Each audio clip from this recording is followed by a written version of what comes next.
Halo Sobat Gramers, jumpa lagi dengan saya Hermila yang akan menemani kalian hari ini di channel YouTube kita, Gram Channel. Seperti biasa untuk mengulas salah satu buku yang menarik dan layak untuk teman-teman Gramers baca, terutama di kalangan anak-anak muda.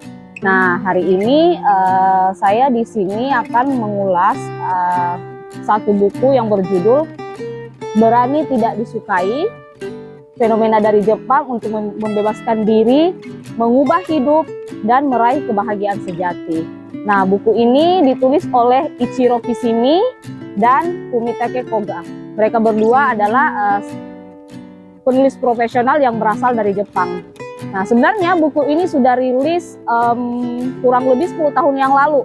Rilis pertama kali tahun 2013 di Jepang tentunya, dan kemudian barulah pada tahun 2017 buku dengan terjemahan berbagai bahasa ini didistribusikan ke berbagai negara, dan saya pun juga baru membaca buku ini sekitar 6 bulan lalu. Nah, buku ini sebenarnya saya membeli buku ini tahun lalu ketika saya mengikuti konferensi internasional di Semarang. Saya membeli di salah satu Gramedia yang berada di salah satu mall di Semarang. Nah, saya sangat tertarik membaca buku ini karena waktu itu saya melihat di salah satu konten media sosial ada salah satu konten kreator yang juga membahas buku ini, sehingga saya juga mulai membaca buku ini.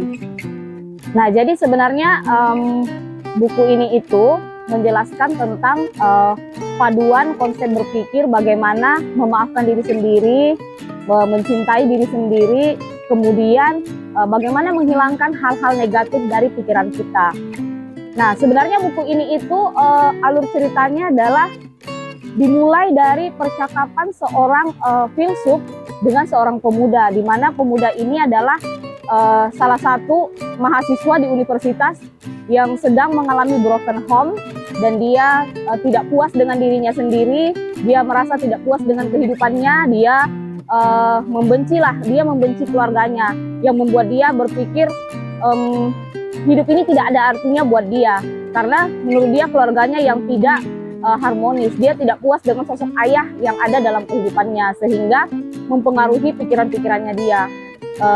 Pada suatu malam di suatu desa, dia itu bingung mau ngapain, sehingga dia datang ke salah seorang filsuf. Nah, dia itu mendatangi filsuf itu sembari beradu argumen dengan filsuf tersebut. Nah, percakapan mereka ini sebenarnya hanya 5 malam, tapi dari malam pertama hingga dengan malam kelima itu terjadi adu argumen yang sangat dalam antara si pemuda dan si filsuf, yang akhirnya membawa si pemuda ini mengubah pola pikirnya yang tadinya semua yang ada dalam kehidupannya serba negatif. Akhirnya si pemuda itu bisa menerima kehidupan pribadinya dia, kehidupan yang dia jalani sekarang. Nah, kemudian yang menarik adalah alur cerita buku ini dan teknik penulisannya itu.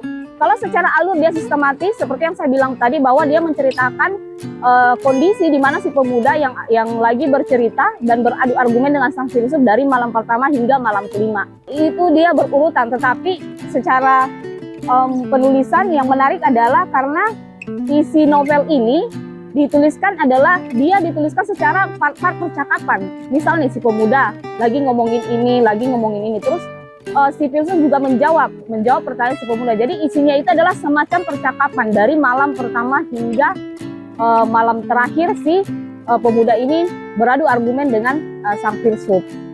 Kemudian apa yang menarik adalah, yang menurut saya ungkapan yang paling, bukan menarik juga sih, yang membuat saya juga mengubah metode berpikir saya. Di sini ada pada halaman 133 yang berjudul bahwa jangan hidup demi memenuhi ekspektasi orang lain. Nah, di sini sang filsuf melempar pertanyaan kepada si pemuda. Dia berkata bahwa diakui oleh orang lain jelas sesuatu yang menggembirakan, tapi keliru jika mengatakan bahwa diakui adalah hal yang mutlak perlu. Untuk apa seseorang mencari pengakuan? Atau secara lebih ringkas, mengapa seseorang ingin dipuji oleh orang lain? Nah, itu pertanyaan yang dilempar oleh sang filsuf. Nah, kemudian si pemuda menjawab dengan lantang. Ini simpel, lewat pengakuan orang lainlah setiap diri kita benar-benar bisa merasakan bahwa kita ini memiliki nilai. Lewat pengakuan orang lain juga lah, seseorang mampu menghapus perasaan inferior yang dimilikinya. Dan belajar memiliki kepercayaan. Ya, ini adalah tentang diri, tentang nilai diri.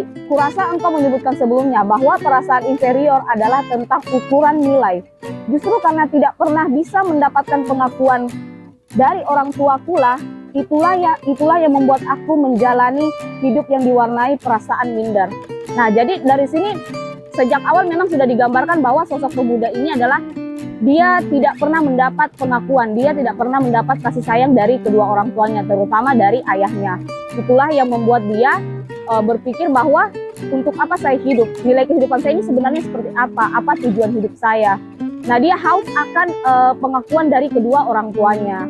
Nah, akhirnya dari percakapan tersebut, si pemuda ini tanpa sadar bahwa yang dilakukan oleh sang filsuf adalah menggali pemikiran-pemikiran yang ada dalam diri si pemuda ini melalui pertanyaan-pertanyaan yang diberikan oleh sang filsuf, di mana dari malam pertama, sejak pertama dia menceritakan kondisi awalnya yang menolak semua argumen dari si filsuf, sampai malam kelima yang akhirnya si pemuda menerima pendapat sang filsuf dan menerima bahwa inilah hidup yang harus dijalani, sudah seperti ini, bagaimana kita menerima kondisi kita saat ini. Nah, kurang lebih seperti itu isi dari buku ini. Kalau secara penilaian dari 1 sampai dengan 10, saya memberi nilai buku ini 9,5.